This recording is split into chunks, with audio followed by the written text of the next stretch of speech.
Queridas amigas, mamás en construcción, bienvenidas a un programa más. Nos da muchísimo gusto recibirlas y hoy vamos a tratar un tema con todo un experto que me parece que nos va a ayudar muchísimo, porque a pesar de pues todas las campañas que se han hecho alrededor y en contra del maltrato infantil, que se tiene ya mucho más conocimiento y estamos mucho más sensibilizados a través de esta aparición de los derechos humanos de los niños y demás, pero seguimos teniendo conductas que les infligen dolor, miedo, todas estas humillaciones, todos estos, no solamente golpes, sino también esas cicatrices en el alma que son las que más difícilmente los niños pueden superar, se siguen dando en las familias, creando, bueno, no saben la cantidad de cosas. Ya nuestro experto nos va a hablar sobre las consecuencias emocionales en los niños, en su desarrollo que causa ese maltrato infantil. Por eso hemos hecho un espacio aquí en este programa para recibir al doctor Óscar Ortiz. El doctor Óscar Ortiz es terapeuta familiar, maestro en mediación, fundador de la Fundación Familia y Pareja, una institución de asistencia privada en la cual pues tienen 3 programas de atención, uno a familias que están en proceso de divorcio, otras a familias que viven violencia familiar y otro de niños y adolescentes que han sufrido abuso sexual infantil, este último programa de manera gratuita. Y bueno, pues el doctor Óscar Ortiz es profesor en mediación familiar y en mediación escolar, que también ve muchísimos casos de violencia en las escuelas. Óscar, bienvenido, qué gusto tenerte aquí en el programa. Muchas gracias, además, Julieta. Queridísimo maestro, ¿verdad? Estuve tomando este diplomado en mediación familiar y ahora en mediación escolar, preparándonos a través también de esta organización que hemos constituido con algunos otros mediadores, que es el Instituto para la Paz, que ya les vamos a hablar un día de esa organización.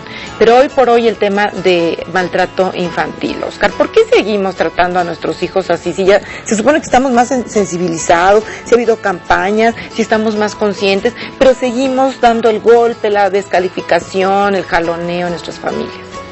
Bueno, mira, el primer punto es la cultura.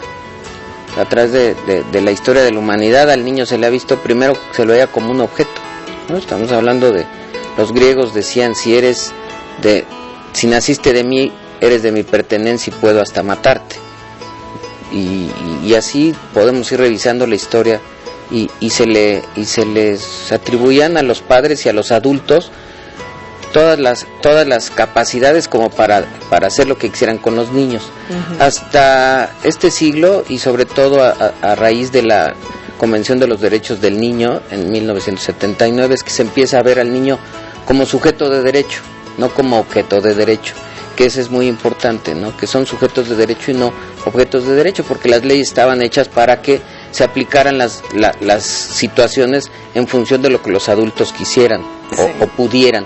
Y ahora no, ahora se ve que el niño tiene derecho a esas situaciones, a que se le trate como ser humano. Y entonces ahí es donde empieza a cambiar. Y tú dices, ¿por qué sigue siendo esto? Bueno, es que desestructurar un concepto cultural no es de la noche a la mañana y no va a ser con una ley, sino va a ser con educación. ¿Pegan más y tratan peor los padres que fueron abusados, que fueron golpeados, que fueron maltratados?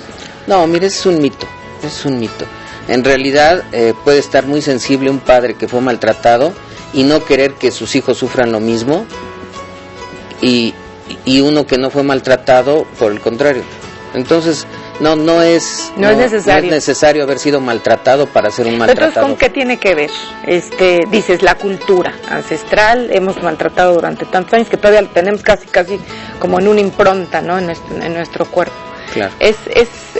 Sería como la respuesta fundamental, la explicación fundamental, ¿o qué otra? Otra es, y que también viene con la cultura, es el abuso del poder, este poder patriarcal que se le atribuye ahorita estamos deconstruyendo la idea que solo el hombre, o sea, se le atribuye a quien tiene el poder en una relación el que maltrata al otro, y en este caso a los niños, que son los más vulnerables en cualquier sociedad, ¿no?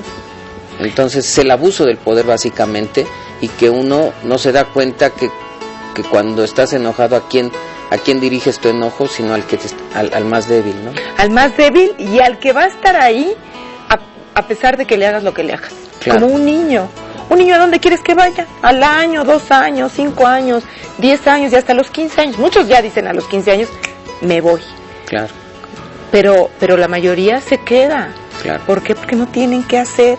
Y porque además, híjole, es horrible, pero muchas veces prefieren eso, ¿no? Ese golpe, esos niños, porque son vistos de alguna manera.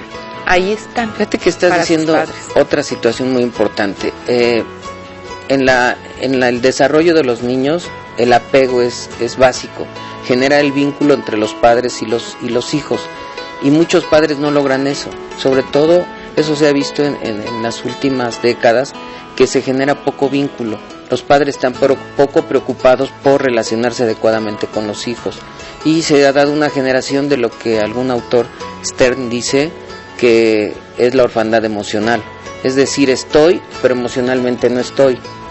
Los padres que les pueden dar hoy televisiones, juegos de video, todo esto a los hijos, una buena escuela, viajes, juguetes, pero que lo emocional no. Entonces la orfandad emocional en la que estos hijos Oye, pero viven. eso es una forma de violencia también, Claro, Oscar. claro, esa es la Terrible. violencia. Es una violencia psicológica y emocional. Así como el silencio, ese silencio hostil, ¿verdad? De que no te hablo, me eres indiferente, ya me tienes hasta acá y mejor no te veo. Hago como que no te veo. Claro, hay muchas Terrible. personas que ellas creen que no son violentas, pero en el momento que se enojan dejan de hablar con la pareja, dejan de hablar con los hijos, y es una agresión impresionante. Impresionante porque en los hijos sobre todo genera el descontrol. O sea, no saben qué es lo que está pasando, si son ellos o es el otro, o qué está pasando, por qué ya no me hablan. Esta agresión, ¿por qué le están dirigiendo hacia mí al no hablarme? Y entonces la confusión genera locura.